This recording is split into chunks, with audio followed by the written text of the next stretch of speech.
Hey there!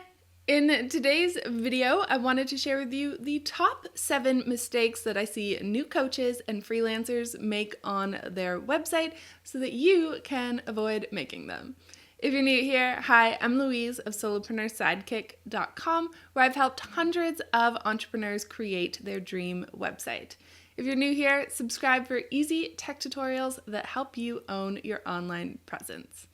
All right, so let's get into the website mistakes so that you can avoid them and launch an amazing website instead. The first mistake is unprofessional design. You know it when you see it.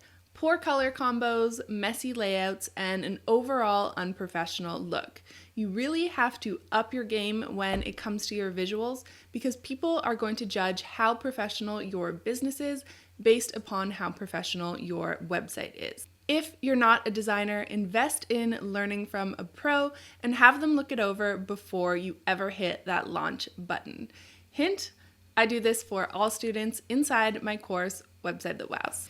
Mistake number 2 is that it's outdated. This is the number one reason that I think new coaches and freelancers should create their own website.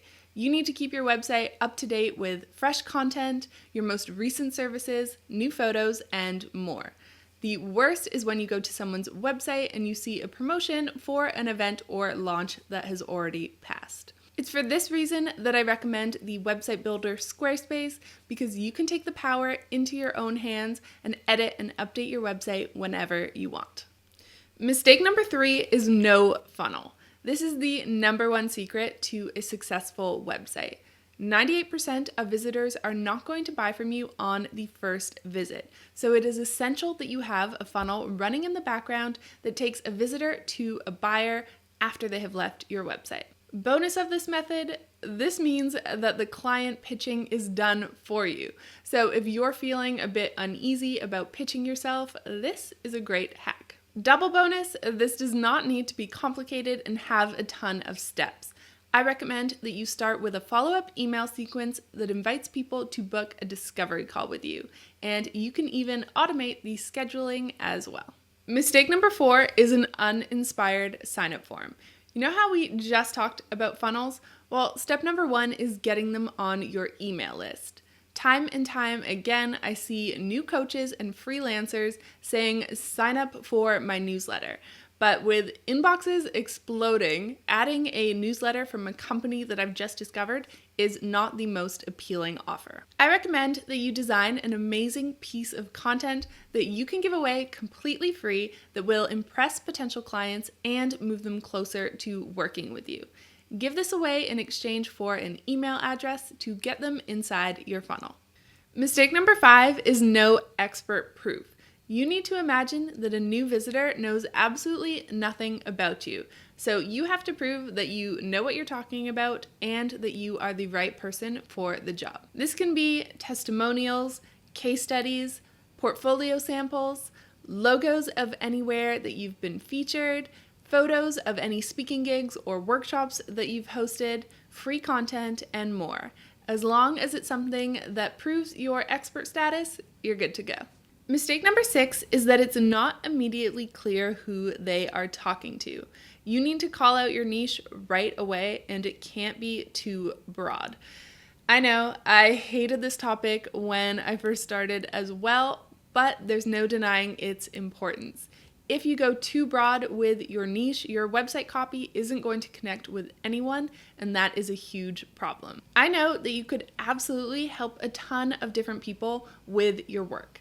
However, you want to ask yourself, who is the most ideal client? Who is this absolutely the best fit for? For example, in my online course, Website That Wows, I could help a ton of different entrepreneurs create an amazing website. However, it's the best fit for coaches and online entrepreneurs that sell services or digital products. So that is who I speak to in my marketing. You want your ideal client to feel as though they're in the right place when they land on your website. And finally, the last mistake is no differentiating factor. What makes your method or way of doing things unique? You need your website to emphasize that. So tell visitors what makes you unique and then use your branding to convey this as well. All right, so those are the biggest website mistakes I see. Remember, your website is your digital storefront, so make sure that you prioritize creating an amazing website. If you're thinking, yes, that's exactly what I want to do, I can help. I'll show you how to create a client-winning website inside my online course, Website That Wows.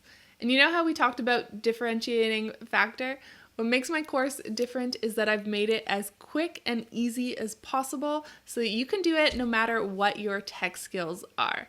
And I include tons of support from me as well. So I'll leave a link for you down below where you can go and sign up for a free trial and check it out for yourself. And that's it for today's video. I hope that you found it helpful. If you did, let me know below, and I'll see you soon with another video. Mistake number 4 is an uninspired. Mistake number 4 is an